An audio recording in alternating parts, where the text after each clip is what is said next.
Friday को जो market में रिकवरी हुई, जो लोग यूट्यूब मेंबरशिप से जुड़े हुए होंगे उन्हें पता होगा कि फ्राइडे मार्केट खुलने से पहले ही किस तरीके से हमने अलर्ट और किस तरीके से लर्निंग हमने मार्केट में उन लोगों को यूट्यूब मेंबरशिप में दी थी। अगर आप भी उस लर्निंग को चाहते हैं तो यूट्यूब मेंबरशिप ज्वाइन कर सकते हैं ऐसी ही बेहतरीन लर्निंग के लिए। और स्टॉक मार्केट की किसी भी न्यूज़ के अपडेट के लिए हमारे टेलीग्राम और व्हाट्सएप चैनल से जुड़ सकते हैं, लिंक डिस्क्रिप्शन में है। आप रहेंगे सबसे आगे।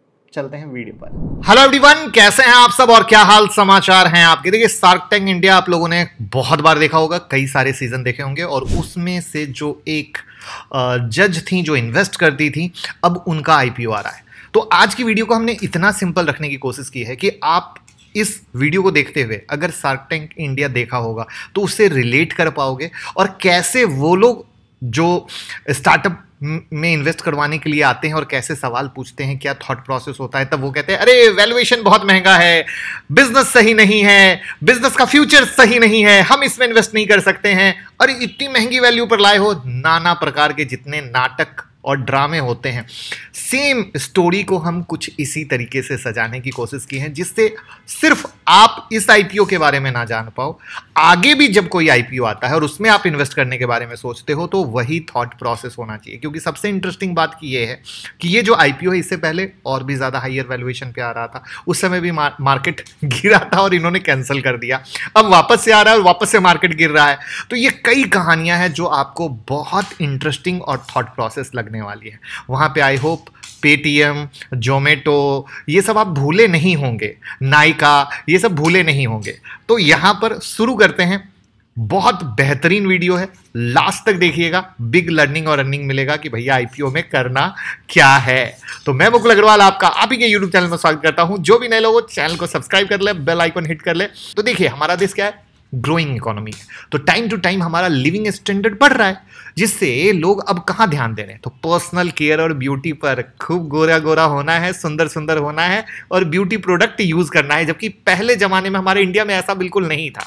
और सोशल मीडिया के एराज में जब सेल्फीज रील के लिए लोग अच्छा भी दिखना है तो ग्रोथ तो हो ही रहा है।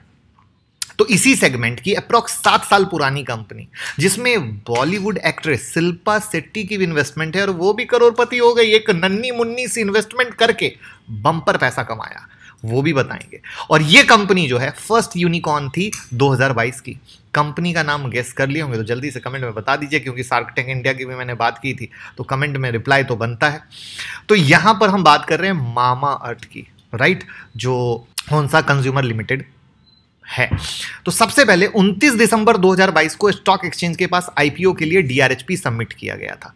अब मैंने कहा था ना, पहले किसी और वैल्यूएशन पे आ रही थी, अभी किसी और पे, तो ये वही कहानी है। तो ये पहले किया गया था, जिसमें कहा गया था कि 400 करोड़ फ्रेश इशू के थ्रू फंड रेज करने वाले हैं और इसके अलावा 4,68,19,635 इक्विटी शेयर ओएफएस के थ्रू प्रमोटर और इन्वेस्टर सेल करने वाले हैं।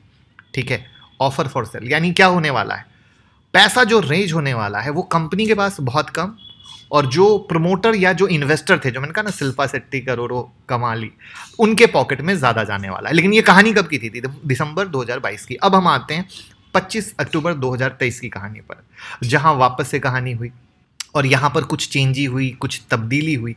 तो तब्दीली में अब कंपनी फ्रेश इशू के थ्रू 365 करोड़ रुपए रेज करने वाली है और ओएफएस के थ्रू प्रमोटर और इन्वेस्टर 4,12,48,162 शेयर सेल करने वाले हैं। ठीक है, फर्क है।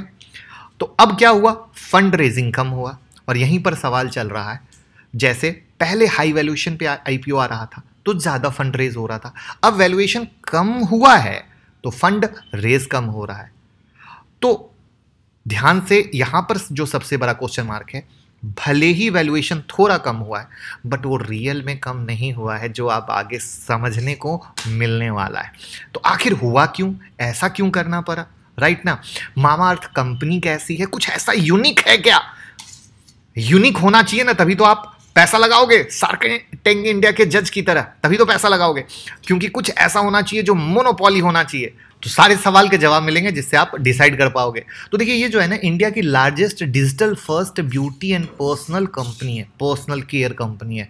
फाइनेंशियल ईयर 2022 के रेवेन्यू फ्रॉम ऑपरेशन के टर्म में ठीक है। अब कहोगे डिजिटल फर्स्ट कंपनी का मतलब क्या है, तो वैसी कंपनी जिनका मैक्सिमम रेवेन्यू डिजिटल मीडियम से आता है, जैसे ऑनलाइन सेल से। मतलब ये कंपनी फ्लिपकार्ट, अमेजॉन जैसे इजी शॉपिंग साइट से ज़्यादा सेल करती हैं ऑफलाइन स्टोर के मुकाबले। लेकिन वहाँ एक हुक है, वो आगे की कहानी है, तो इसलिए पूरा लास्ट तक।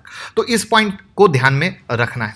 तो कंपनी का main business beauty personal care product का है, इनोवेशन और सेलिंग का है।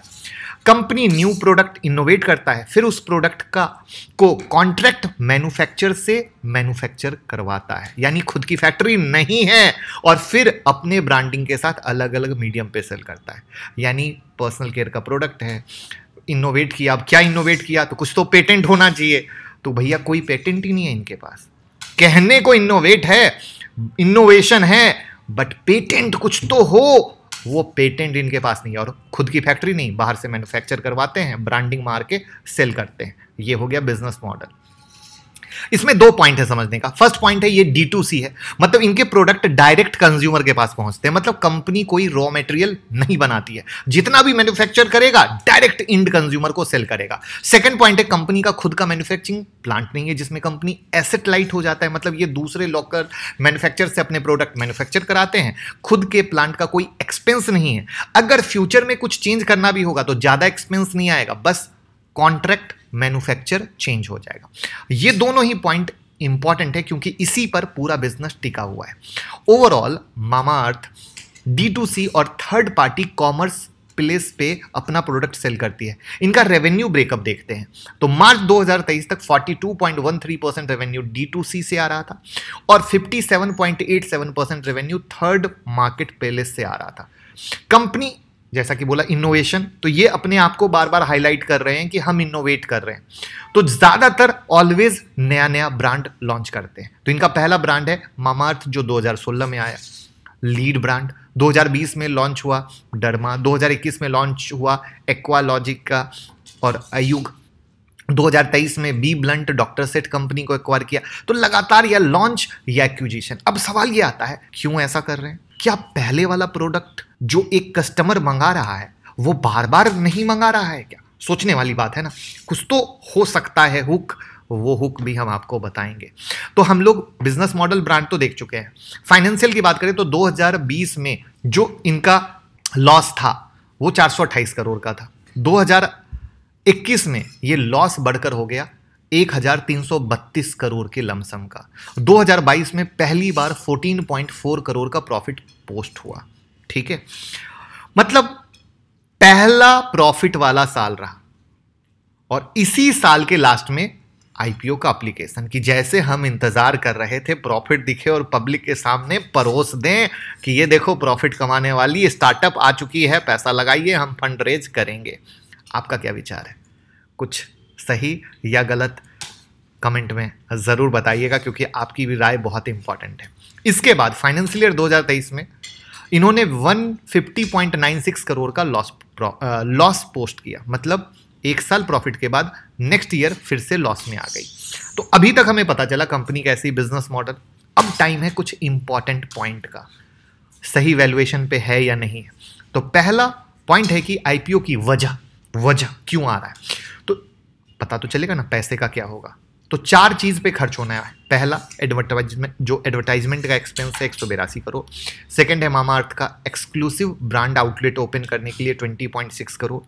थर्ड बी ब्लंट के न्यू सैलून है उनको ओपन करने के लिए 26 करोड़। फोर्थ है अदर एक्विजिशन के लिए, और ये सारे एक्सपेंस 2024 से 26 तक किए जाएंगे। तो आपको याद होगा कि मैंने बताया था कंपनी सबसे बड़ी डिजिटल फर्स्ट ब्यूटी और पर्सनल केयर है जो ऑनलाइन ज़्यादा सेल करती है। यही वजह है कि कंपनी एडवर्टाइजमेंट पे ज़्यादा स्पेंड करने का प्लान बनाया है, ताकि ब्रांड प्रेजेंस बना रहे। ज़्यादा दिखेगा तभी तो ज़्यादा बिकेगा। दूसरा इंपॉर्टेंट पॉइंट है कंपनी का ऑनलाइन ऑफलाइन सेल का ट्रेंड, जो मैंने वीडियो के शुरू में बताया था कि ये पॉइंट आएगा। तो 2020 में कंपनी का 90.94% रेवेन्यू ऑनलाइन सेल से था और 9.06% ऑफलाइन से। 2022 में ये परसेंटेज घटकर 69.91% तक आ गया। मतलब अब टोटल सेल का क्या हुआ, 69.91% ऑनलाइन सेल से है और 28.87% ऑफलाइन स्टोर से, 1.22% सर्विस से, क्योंकि अब कंपनी ट्रेनिंग भी देती है, और 2023 में जब हम आते हैं तो 59% रेवेन्यू ऑनलाइन सेल से, 36.13% रेवेन्यू ऑफलाइन चैनल से, इसके अलावा 4.50% रेवेन्यू सर्विस से। अब इस पॉइंट को समझिए, कंपनी खुद को largest digital first beauty personal care company in India बताती है। 2020 तक ये दिख भी रहा था, मगर ये ट्रेंड निगेटिव में था परसेंटेज ऑफ रेवेन्यू के अनुसार, और ये एक निगेटिव पॉइंट है कंपनी के फ्यूचर ग्रोथ के लिए। शायद यही वजह है कि आईपीओ फंड का बहुत बड़ा हिस्सा एडवर्टाइजमेंट पे खर्च करने का प्लान हो रहा है। तीसरा पॉइंट है बिग कॉम्पिटिटर। कंपनी जिस सेगमेंट में, उसमें बड़े बड़े खिलाड़ी बैठे हुए, Himalaya, Biotique, Lotus, L'Oreal, VLCC, Patanjali, सब नेचुरल प्रोडक्ट बना रहे हैं। और जैसा कि मैंने वीडियो के शुरू में कहा था, ये खुद को इनोवेशन तो बोल रहे हैं, बट इनोवेशन है कहाँ? कोई पेटेंट है कुछ ऐसा कि ये कहें नहीं ये मेरा पेटेंट प्रोडक्ट है। लिस्टेड कंपनी की बात करें तो Dabur, ITC, Marico, PNG, HUL, दिग्गज कंपनी स्किन केयर प्रोडक्ट बना रहे हैं।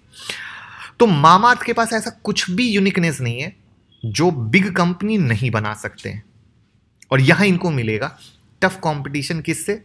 रिलायंस भी टीरा लॉन्च कर दिया है और कंपटीशन बढ़ेगा। फोर्थ पॉइंट है रेवेन्यू एक्सपेंस के ग्रोथ में। 2021 में रेवेन्यू, जो ऑपरेटिंग रेवेन्यू था 460 करोड़ था, 2022 में ऑपरेटिंग रेवेन्यू 943 करोड़ था। परसेंटेज वाइज 105.1% का ग्रोथ हुआ। 2022 से 23 में रेवेन्यू ग्रोथ हुआ 58.22%, मतलब रेवेन्यू ग्रोथ डाउन हुआ। Fifth important point, valuation. दिसंबर 2022 में जो डीआरएचपी फाइल हुआ था, वैल्यूएशन लगभग 24,000 करोड़ का था और 14 करोड़ का प्रॉफिट के मुकाबले वैल्यूएशन लगभग 1666 टाइम ज्यादा वैल्यूएशन पर। कभी जिंदगी में कभी ऐसा देखा सुना मुझे नहीं लगता कि कोई दूसरा देखने का भी मौका मिलेगा, या हो सकता है स्टार्टअप के युग में कुछ और भी देखने को मिल जाए, तो पॉसिबल नहीं है। मतलब हाई ओवर प्राइस वैल्यूएशन पे आने वाला था। लेकिन अब करंट पे आ जाते हैं। करंट देखें तो कंपनी का आईपीओ जो प्राइस है 308 से 324 पे डिसाइड हुआ, और इसके अपर प्राइस पे कंपनी का वैल्यूएशन आता है 10,425 करोड़। इंटरेस्टिंग पॉइंट यह है कि कंपनी अभी 150.97 करोड़ लॉस में है। फाइनेंशियल ईयर 2023 का रेवेन्यू है 1,492.74 करोड़। मतलब अगर आईपीओ वैल्यू को रेवेन्यू वाइज देखें और 10,425 करोड़ से डिवाइडेड बाय 1,492.74 करोड़ करें तो आएगा 6.98। मतलब कंपनी 7 गुना कॉस्ट कर रही है। और लास्ट ईयर के प्रॉफिट वाइज देखें तो फाइनेंशियल ईयर 2022 में 14.55 करोड़ का प्रॉफिट था। इसके बेसिस पर करंट आईपीओ का वैल्यूएशन कंपनी के 1 रुपया प्रॉफिट के बदले में वैल्यूएशन हुआ 716 रुपया। इसको कैलकुलेट करने का तरीका बिल्कुल सिंपल है। टोटल वैल्यूएशन है 10,425 करोड़। 2022 में प्रॉफिट था 14.55 करोड़। अब वैल्यू को प्रॉफिट से डिवाइड कर दीजिए, अब आपको 1 रुपया प्रॉफिट के अगेंस्ट का वैल्यू पता चल जाएगा। मतलब भाई लास्ट ईयर के प्रॉफिट के मुकाबले भी मामाअर्थ का आईपीओ 716 गुना ज्यादा वैल्यू पे है और इस साल तो लॉस में भी है। मतलब ओवरऑल वैल्यूएशन को पिक्चर बनाए तो पहले 24,000 करोड़ का वैल्यूएशन था, अब 10,400 करोड़ का वैल्यूएशन है।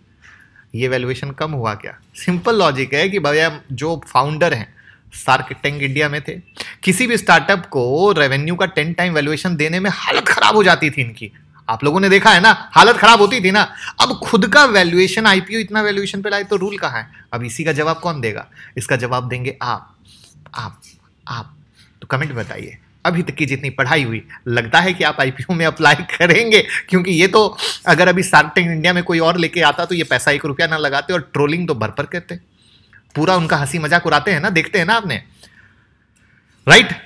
तो अब उस समय जब हाई वैल्यूएशन था तो उस समय भी पब्लिक ने एक्सेप्ट नहीं किया था, बहुत ज्यादा ट्रोल हुआ था, और तब अब वैल्यूएशन गिराया गया है।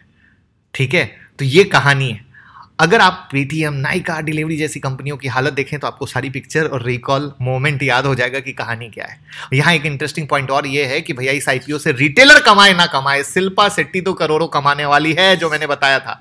शिल्पा शेट्टी के पास मामाअर्थ का शेयर है 41.86 के प्राइस पर। आईपीओ किस प्राइस पे आ रहा है? 324 रुपए के प्राइस पे। तो प्रॉफिट होगा 15.65 करोड़ का। इसके अलावा मेजर और फेमस प्रोमोटर होल्डिंग देखें तो 37.53%, वरुण और गजल जो इनके फाउंडर हैं उनके पास है 10.39%, फायरसाइड वेंचर फंड के पास है 0.52% है, शिल्पा शेट्टी के पास। प्रमोटर और इन्वेस्टर दोनों ही सेल कर रहे हैं। तो प्रॉफिट बुकिंग से ज़्यादा कुछ नहीं। किसी स्टार्टअप में प्रमोटर निकले, सारे के सारे वेंचर कैपिटलिस्ट निकल जाएं, एंजल इन्वेस्टर निकल जाएं, तो कहानी क्या आएगी? बस एक स्टार्टअप में इन्वेस्ट किया गया था, उसकी वैल्यूएशन अनाप शनाप हो गई, मार्केट में चिपकाओ, अपना पैसा अंदर करो और बाहर निकल जाओ। हर स्टार्टअप की यही कहानी है और यही वजह है कि कंपनी का IPO आता है तो हमें रिटेल भाई नाम सुनकर पैसा लगाते हैं, मगर भैया अंदर की कहानी जो हमने बताने की कोशिश की है, बहुत हिम्मत लगती है इतनी कहानी को इस तरीके से बताने में। कंपनी का इंटेंशन जो है, इंडिकेशन आपको दिख रहा है, मेन प्रमोटर के साथ साथ 2018 में शिल्पा शेट्टी ने इन्वेस्ट किया था, वो भी निकल रही है।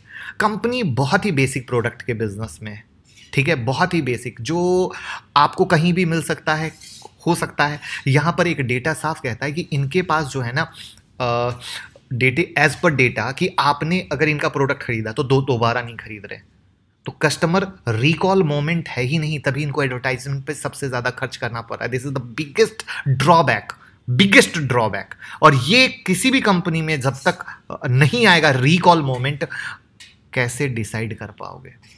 तो ऐसे में इतने हाई वैल्यूएशन पर कुछ यूनिक बिजनेस नहीं है, रिकॉल मोमेंट नहीं है, तो क्या इन्वेस्टर पैसा लगाओगे?